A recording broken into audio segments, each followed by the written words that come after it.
এদিকে পাথর ব্যবসায়ী টুলু মণ্ডল, যার এখনো পর্যন্ত খোঁজ পাওয়া যায়নি, তার আর্থিক দুর্নীতিকাণ্ডের তদন্তে এবার অনুব্রত মণ্ডলের প্রাক্তন দেহরক্ষীর ফ্ল্যাটে পুলিশি তল্লাশি। স্বাধীনতা দিবসের সকালে সাইকেল হোসেনের ফ্ল্যাটে বিশেষ অভিযান বীরভূম জেলা পুলিশের। সকাল 9:30টায় সাইকেল হোসেনের এই আবাসনে পৌঁছে যায় বিশেষ তদন্তকারী দল। এই তল্লাশি অভিযান সম্পর্কে আরো বিস্তারিত জানতে কথা বলে নেব। আমাদের সঙ্গে রয়েছেন প্রতিনিধি ভাস্কর মুখোপাধ্যায়। ভাস্কর, এই তল্লাশি অভিযান কি এখনো চলছে? মূলত কোন কোন তথ্য প্রমাণের ভিত্তিতে চলছে এই অভিযান? দেখো, এখনো প্রায় 9:30 থেকে সাইকেল হোসেনের ফ্ল্যাটে তল্লাশি চলছে এবং পুলিশ যেটা জানাচ্ছে যে সাইকেল হোসেনের সঙ্গে টুলু মণ্ডলের কি আর্থিক যে যোগাযোগ তারা পেয়েছেন তদন্তে, সেই বিষয়টাই কিন্তু এই তল্লাশিতে উঠে আসছে। অর্থাৎ তারা এখান থেকে সূত্র পেতে চাইছেন, কারণ তারা যাদেরকে গ্রেপ্তার করেছিলেন তাদের কাছ থেকে বেশ কিছু সূত্র পাওয়া গেছে যে সাইকেলের সঙ্গে টুলু মণ্ডলের একটা সময় তাদের মধ্যে অর্থনৈতিক একটা ছিল, লেনদেন ছিল এবং মূলত সেটা ডিসিআর কেন্দ্রিক। অর্থাৎ ডিসিআর এর যে জাল ডিসিআর এবং সেখান থেকে যে টাকা উঠতো, সেই টাকা কাদের কাদের কাছে যেত তার মধ্যে এই সাইকেল হোসেনের নাম ছিল বলে পুলিশ জানিয়েছে এবং সেই সূত্রেই এই তল্লাশি।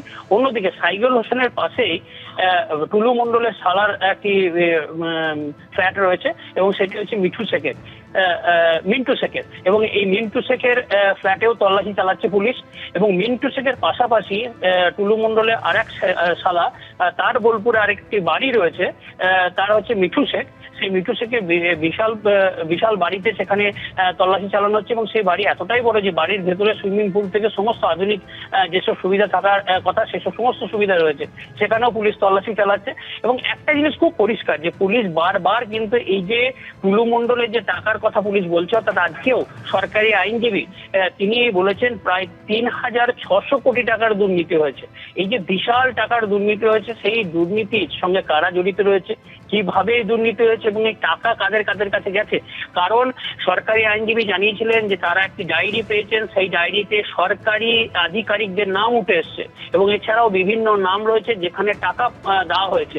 এবং আজকে অর্থাৎ কবির কুমার দাস গতকাল রাতে যে বিএলআরও হেড ক্লার্ককে গ্রেপ্তার করেছে পুলিশ, তার কাছ থেকেও কিন্তু জানা গেছে যে এই টাকা দেওয়ার বিষয়টি, অর্থাৎ এই হেড ক্লার্কের মাধ্যমে টাকা বিভিন্ন আধিকারিকের কাছে পাঠানো হতো, সেটাও আজকে সরকারি আইনজীবী জানিয়েছেন। এবং তাদের বক্তব্য হচ্ছে খুব পরিষ্কার, এই যে টাকার যে লেনদেন, বিশাল লেনদেন, সেই লেনদেনটাকে ট্র্যাক করতে চাইছে পুলিশ এবং কারা এর মধ্যে জড়িত রয়েছে এবং কারা টুলুকে আশ্রয় দিয়েছিল, প্রশ্রয় দিয়েছিল এবং টুলু এই যে 3,600 কোটি টাকা দুর্নীতি করতে পেরেছিল, তার পিছনে তো প্রচুর মানুষ রয়েছে যারা বিভিন্ন স্তরের মানুষ, একদম ক্লার্ক থেকে শুরু করে আধিকারিক থেকে শুরু করে একদম উপর মহলের লোকজন।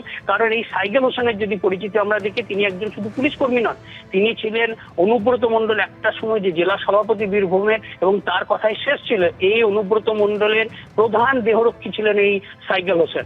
এবং তাই এখান থেকে একটা জিনিস পরিষ্কার যে যোগাযোগগুলি পুলিশ খুঁজতে চাইছে, সেই যোগাযোগের ভিত্তিতেই তল্লাশি চালানো হচ্ছে এবং পুলিশ জানিয়েছে যে তল্লাশি এখানেই থেমে থাকবে না, আরো প্রচুর মানুষের নাম যাদেরকে গ্রেপ্তার করা হয়েছে, তাদেরকে জেরা করে উঠে এসেছে, তাদের বাড়িতেও তল্লাশি চালানো হবে। ধন্যবাদ ভাস্কর। এবিপি আনন্দ, এগিয়ে থাকে, এগিয়ে রাখে।